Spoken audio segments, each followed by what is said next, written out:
Um minúsculo fragmento de urânio, do tamanho de uma uva, pode produzir tanta energia quanto toneladas de carvão. Parece impossível. Como algo tão diminuto pode abastecer uma cidade inteira por meses? O que acontece dentro desse metal para liberar uma força milhões de vezes mais poderosa do que uma reação química convencional? E mais importante, como transformar uma rocha enterrada a centenas de metros de profundidade em combustível que mantém milhões de luzes acesas todas as noites? O urânio enriquecido é um dos materiais mais controversos e fascinantes do planeta. O urânio enriquecido tem estado no centro de guerras, descobertas científicas e debates energéticos que persistem até hoje. Mas para além do mistério e da controvérsia, existe um processo industrial impressionante, preciso e altamente controlado, que o transforma no núcleo dos modernos reatores nucleares. Das minas congeladas artificialmente nas profundezas do planeta, as máquinas que giram a velocidades inimagináveis para separar átomos quase idênticos. Esta é a jornada completa do urânio enriquecido. O que você descobrirá nos próximos minutos mudará para sempre sua visão sobre energia. Tudo começou por acaso. Em 1896, o físico francês Henri Becquerel observou que os sais de urânio turvavam as placas fotográficas mesmo no escuro. Sem que ele soubesse, havia descoberto a radioatividade. Pouco depois, Marie e Pierre Curie isolaram novos elementos radioativos e demonstraram que o átomo não era indivisível como se acreditava anteriormente. Décadas mais tarde, em 1932, James Chadwick identificou o nêutron, uma partícula sem carga elétrica capaz de penetrar o núcleo atômico. Essa descoberta abriu as portas para algo impensável. Em 1938, cientistas alemães observaram que, ao bombardear urânio com nêutrons, o átomo se dividia em dois fragmentos menores, liberando uma enorme quantidade de energia e nêutrons adicionais. Nascia a fissão nuclear. De repente, a matéria podia ser convertida diretamente em energia. Durante a Segunda Guerra Mundial, o Projeto Manhattan acelerou o desenvolvimento de tecnologias para aproveitar essa reação. O desafio não era apenas dividir o átomo, mas fazê-lo de forma controlada. Foi aí que surgiu uma questão crucial. O urânio natural não era suficiente. Era preciso modificá-lo, concentrar o isótopo apropriado, e assim começou a corrida pelo urânio enriquecido. A jornada do urânio começa em alguns dos lugares mais remotos da Terra. No norte do Canadá, na Austrália e no Cazaquistão, enormes depósitos permanecem escondidos a centenas de metros de profundidade. Em algumas minas de alta qualidade, o minério encontra-se a mais de 500 metros de profundidade, sob camadas de rochas saturadas com água pressurizada. Mas extrair esse material não é tão simples quanto perfurar e perfurar. Em alguns depósitos, antes de iniciar a escavação, os engenheiros congelam o solo. Eles instalam centenas de tubos ao redor do depósito e fazem circular o lodo a temperaturas abaixo de zero. Em poucas semanas, o solo úmido se transforma em uma parede sólida de gelo que estabiliza a rocha e bloqueia a água subterrânea. Só então a perfuração pode começar. Brocas operadas remotamente perfuram a rocha para minimizar a exposição dos trabalhadores à radiação. O minério extraído é analisado imediatamente. Em minas de alta qualidade, ele pode conter até 15% ou mesmo 18% de urânio, uma concentração extraordinária em comparação com outros depósitos no mundo. O minério é então triturado no subsolo em fragmentos menores e transportado para a superfície. A próxima fase começa aqui. Converter essa rocha cinzenta, aparentemente comum, em um concentrado capaz de abastecer reatores nucleares. Uma vez na superfície, o minério de urânio é transportado para uma usina de processamento. Lá, uma transformação radical tem início. Primeiro, a rocha é triturada até virar areia fina. Quanto menores as partículas, mais fácil será separar o urânio do restante da rocha. Em seguida, essa areia é misturada com soluções químicas, geralmente ácido sulfúrico ou compostos alcalinos. O ácido dissolve o urânio, mas deixa para trás minerais como quartzo, ferro e outros resíduos sem valor energético. Após várias etapas de filtração e purificação, a solução concentrada é seca e transformada em um pó amarelo intenso, conhecido como óxido de urânio. Apesar da sua cor vibrante, este material contém aproximadamente 70 a 80% de urânio puro e emite níveis relativamente baixos de radiação. Mesmo assim, o seu manuseio é feito sob rigorosos protocolos de segurança. Mas ainda não pode ser usado como combustível. O próximo passo é transformá-lo em hexafluoreto de urânio, um composto com uma propriedade crucial. Ele pode se converter em gás a temperaturas moderadas. Somente em seu estado gasoso será possível separar os isótopos e aumentar a proporção do tipo desejado. É aqui que começa o processo mais delicado de todos. O urânio natural não é suficiente para abastecer um reator moderno. Ele é composto por 99,3% de urânio-238, um isótopo que não sofre fissão facilmente.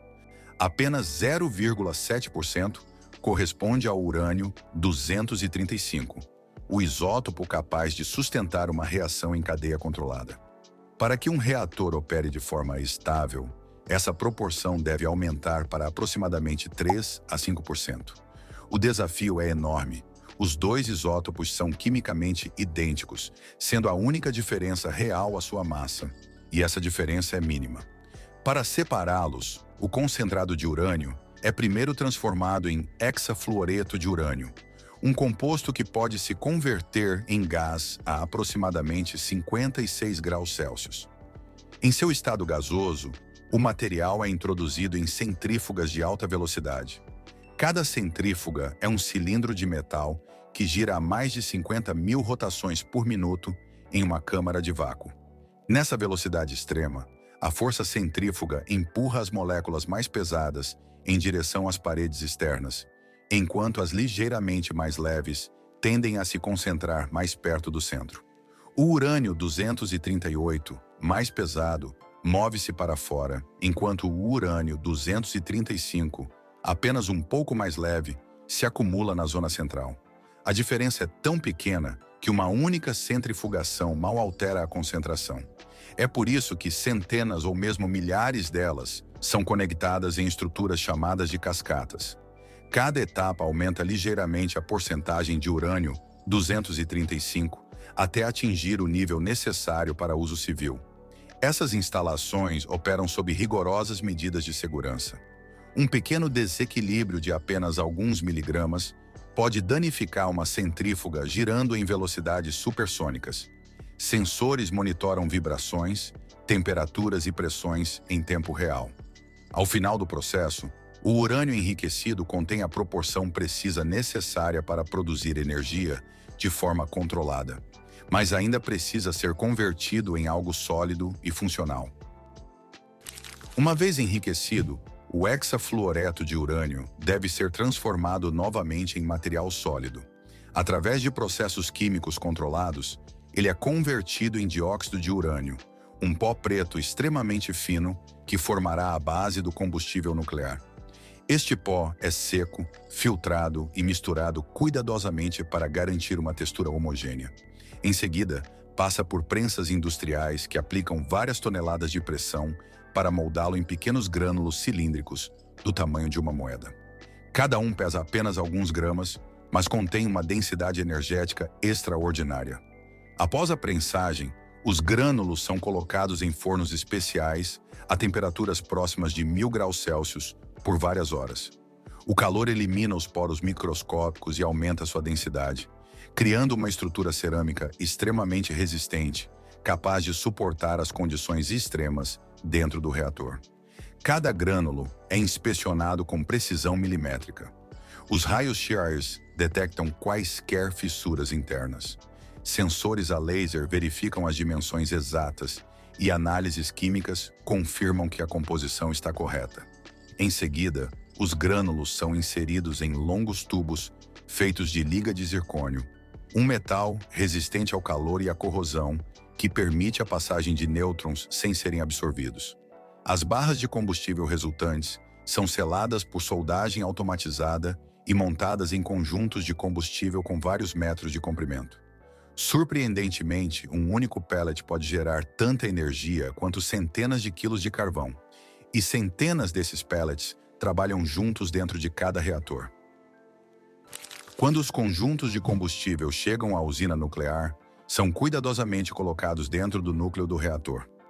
Um reator típico pode conter cerca de 480 conjuntos, totalizando milhares de barras de combustível ativas a qualquer momento.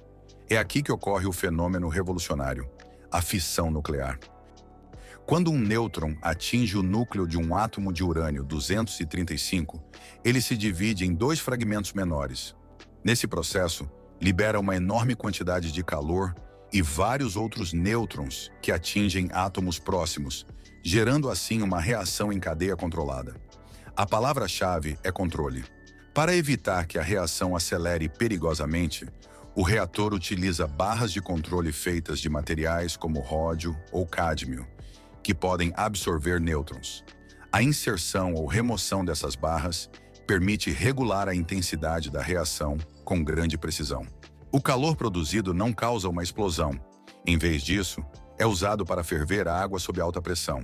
O vapor resultante aciona enormes turbinas conectadas a geradores elétricos. Uma única turbina pode girar milhares de vezes por minuto e produzir mais de 750 megawatts de eletricidade, o suficiente para abastecer centenas de milhares de residências. Todo o sistema é protegido por espessas paredes de concreto armado e múltiplos sistemas de segurança automáticos. Sensores monitoram constantemente a temperatura, a pressão e a atividade de nêutrons. O que começou como um pequeno ponto preto, agora fornece energia para cidades inteiras. Mas mesmo essa fonte de energia tem seus limites. Após cerca de 1 ano dentro do reator, as barras de combustível liberam a maior parte de sua energia útil. No entanto, isso não significa que sejam inofensivas. Pelo contrário, permanecem extremamente quentes e altamente radioativos. Para manuseá-los com segurança, são removidos do núcleo por meio de sistemas robóticos e transferidos para piscinas de resfriamento, localizadas dentro da mesma usina nuclear. Essas piscinas têm aproximadamente 8 metros de profundidade e são preenchidas com água ultrapura. A água tem uma dupla função. Ela resfria as barras de combustível e atua como uma barreira contra a radiação. Durante anos, o combustível permanece submerso, enquanto sua temperatura e radioatividade diminuem gradualmente. Por vezes, a água emite um ligeiro brilho azul, conhecido como radiação Cherenkov, um fenômeno visual causado por partículas que se movem a alta velocidade na água. Uma vez estabilizadas, as barras podem ser transferidas para contentores secos de aço e betão, concebidos para resistir a terremotos, impactos e condições extremas. Estes sistemas permitem que o material seja armazenado durante décadas, enquanto se desenvolvem soluções permanentes a longo prazo. De uma rocha enterrada a 500 metros de profundidade ao coração de um reator, capaz de iluminar uma cidade inteira, a jornada do urânio enriquecido é uma combinação impressionante de ciência, engenharia e extrema precisão. Um material que antes era símbolo de destruição é agora responsável por gerar quase 10% da eletricidade mundial, com emissões de carbono praticamente nulas durante sua operação. No entanto, ele também continua sendo alvo de debates, regulamentações rigorosas e monitoramento constante. A energia nuclear não é simples. Requer tecnologia avançada, protocolos rigorosos e decisões responsáveis a longo prazo. Mas a sua capacidade de produzir grandes quantidades de energia estável, sem depender do clima, torna-a um elemento fundamental no panorama energético moderno. E agora, sejamos honestos. Você gostaria de ter mais usinas nucleares no seu país? Porque no fim das contas, entre energia abundante e o medo de acidentes, a escolha não é tão simples. Então, você é a favor ou contra a energia nuclear? Compartilhe sua opinião nos comentários. Se você gostou deste documentário, não se esqueça de curtir, se inscrever e ativar as notificações para não perder nenhum dos nossos conteúdos.